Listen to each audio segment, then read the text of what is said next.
Britain के प्रधानमंत्री, UK के प्रधानमंत्री ऋषि सुनक से ये जो तस्वीरें हैं उनके मुलाकात की। अभी आपने देखा कि इमानुअल मैक्रों के साथ मुलाकात की थी, अब उसके बाद उन्होंने ऋषि सुनक से भी मुलाकात की। अरुण, आप अगर हमारे साथ जुड़े हुए हैं तो आप बताएंगे ऋषि सुनक के साथ ये जो मुलाकात है किस तरह से महत्वपूर्ण है। अभी आप इमानुअल मैक्रों के साथ में मुलाकात का आपने विस्तार से जायजा दिया और अब आप बताएंगे हमें कि ऋषि सुनक के साथ ये मुलाकात किस तरह से महत्वपूर्ण है, क्या जानकारी देंगे? देखिए, जैसा कि हमने डीडी न्यूज पे बहुत पहले बताया था इस समय पर कि प्राइम मिनिस्टर मोदी लगभग ऑलमोस्ट हर G7 के जो G7 के जो लीडर्स हैं उनके साथ में एंगेज करेंगे, उनसे बातचीत करेंगे। सबसे पहली बायलैटरल इमानुअल मैक्रों के साथ में, दूसरी bilateral prime minister Narendra Modi की on the sidelines of G7 summit, it's with UK leadership Rishi Sunak. और इससे पहले भी कई सारे मल्टीलैटरल प्लेटफॉर्म्स पर, उसकी साइडलाइंस पर प्राइम मिनिस्टर मोदी और ऋषि सुनक दोनों ही कई मुद्दों पर बातचीत कर चुके हैं, कई बार एंगेज कर चुके हैं। और एक काफी इंटरेस्टिंग भी हो जाता है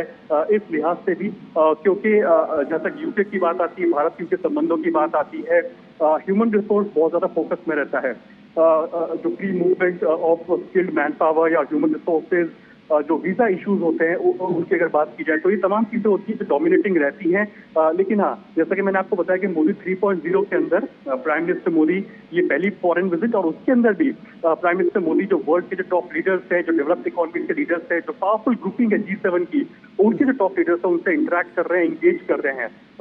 एक तो जाहिर सी बात है कि ये सारे लीडर्स प्राइम मिनिस्टर मोदी को कांग्रेचुलेटरी मैसेजेस जरूर देंगे, क्योंकि जब पीएम मोदी बतौर प्रधानमंत्री जो बनकर के मोदी 3.0 में वापस आते हैं तो ये वो तमाम लीडर्स थे जिन्होंने सबसे पहले एक तरह से ट्वीट करके प्राइम मिनिस्टर मोदी को एक तरह से बधाई संदेश दिया था। तो ये फिजिकली वो मिलते हुए दिखाई देंगे तो जाहिर सी बात है कांग्रेचुलेटरी मैसेजेस तो होंगे ही होंगे। लेकिन कैसे अब दो देशों की रिश्तों को यहाँ से नई दिशा दी जा सके, क्योंकि भारत एक तरह से जो लक्ष्य लेकर के चल रहा है कि 2047 तक कैसे वो डेवलप्ड इकोनॉमी बनना चाहता है, बिल्कुल, क्योंकि प्राइम मिनिस्टर मोदी ने, आपको याद होगा कि अपनी इलेक्शन रैलीज के अंदर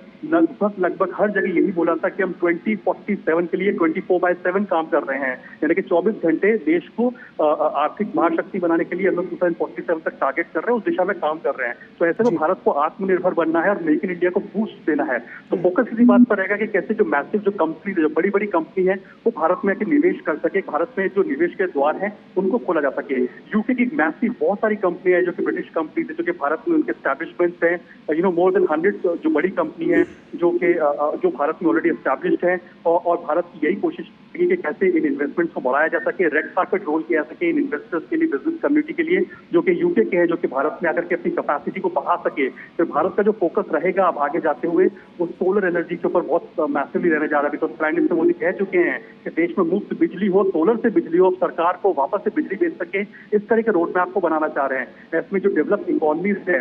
यूके जैसी इकोनॉमी हो गई या इटली जैसी जो डेवलप्ड इकोनॉमी हो गई, इनका एक इंपॉर्टेंट रोल निकल करके आएगा कि कैसे वो भारत को सहयोग दे सकते हैं टेक्नोलॉजी ट्रांसफर करने की दिशा के अंदर, और जो ग्रीन टेक्नोलॉजी है उस दिशा के अंदर बहुत ही इंपॉर्टेंट रोल रह जाता है। तो जैसा सोलर जैसा फोकस रह सकता है, फोकस एरिया रह सकता है, वैसे ही प्रोमिनेंट दूसरे भी कई सारे सेक्टर जो कि रिन्यूएबल्स पर खास फोकस रहता हुआ दिखाई देगा। इसके साथ ही साथ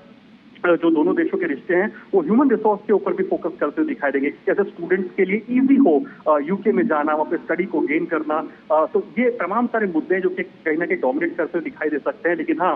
इंपॉर्टेंट इसलिए भी है क्योंकि जैसा कि मैं पहले भी इस बात को कहा, वापस इस बात को हाईलाइट कर रहा हूँ, मोदी 3.0 में पहली फॉरेन विजिट और वर्ल्ड के टॉप लीडर्स के साथ में पर भारत का एंगेज करता हुआ, और कैसे दिशा देनी है दोनों देशों के रिश्तों के बीच में, उस बात पर कहीं ना कहीं फोकस रहता हुआ दिखाई देगा। जो broad contours of the meeting है, क्योंकि ये मीटिंग लगभग आप कह सकते हैं 20 मिनट से लेकर आधे घंटे तक रह सकती है, लेकिन इसमें फोकस इसी बात पर रहता हुआ दिखाई देगा कि कैसे दोनों देशों के रिश्तों को यहाँ से और आगे ऊंचाइयों पर लेकर के जाया जा सके, दोनों देश कैसे एक दूसरे को कॉम्प्लीमेंट कर सके। जहाँ तक निवेश को बढ़ाने की बात आती है तो उस दिशा के अंदर भारत और यूके की जो ये बैठक है वो काफी इंपॉर्टेंट कही जा सकती है। Second important visit on the sidelines of G7 summit, जहां प्राइम मिनिस्टर नरेंद्र मोदी ऋषि सुनक के साथ में एंगेज करते हुए दिखाई दे रहे हैं। जी, निश्चित तौर पर एक बात मैं फिर से आपसे कहना चाहूँगा, क्योंकि ये जो तस्वीरें हैं ये हमें दिखा रही है अभी इमानुअल मैक्रों के साथ जिस तरह से प्रधानमंत्री नरेंद्र मोदी ने और दोनों नेता गर्मजोशी के साथ एक दूसरे से मिले थे, उसी तरह से बल्कि उससे एक स्टेप फर्दर जो प्रगाढ़ता है वो दिखाई दे रही है ऋषि सुनक और प्रधानमंत्री नरेंद्र मोदी के बीच में। प्रधानमंत्री भी जैसा कि आपने कहा कि इस बार जो मोदी गवर्नमेंट 3.0 के अगुवा होकर के वो पहुंचे हैं नई ऊर्जा नई विश्वास के साथ में। किस तरह से इसको देखते हैं कि ये जो पीएम की विजिट है ये निश्चित तौर पर एक भारत के लिहाज से देखा जाए तो एक बड़ा एक्सट्रैक्ट साबित होगी? बिल्कुल, क्योंकि आज की तारीख में देखिए कि भारत उस जगह पे बैठा हुआ है या उस जगह पर अपना स्थान रखता है जहां पर लोग भारत की तरफ देख रहे हैं। पिछले 10 साल के अंदर बहुत रिफॉर्मिस्ट अप्रोच के साथ में जो काम किया गया उसका फायदा ये हुआ है कि कई मोर्चों पर या कई बड़े फैसले जो लिए गए जिसकी वर्ल्ड लीडर्स ने भी सराहना की है। आप इसको इस तरह समझिए कि जब क्वाड की बैठक हुई थी पोस्ट कोविड 2000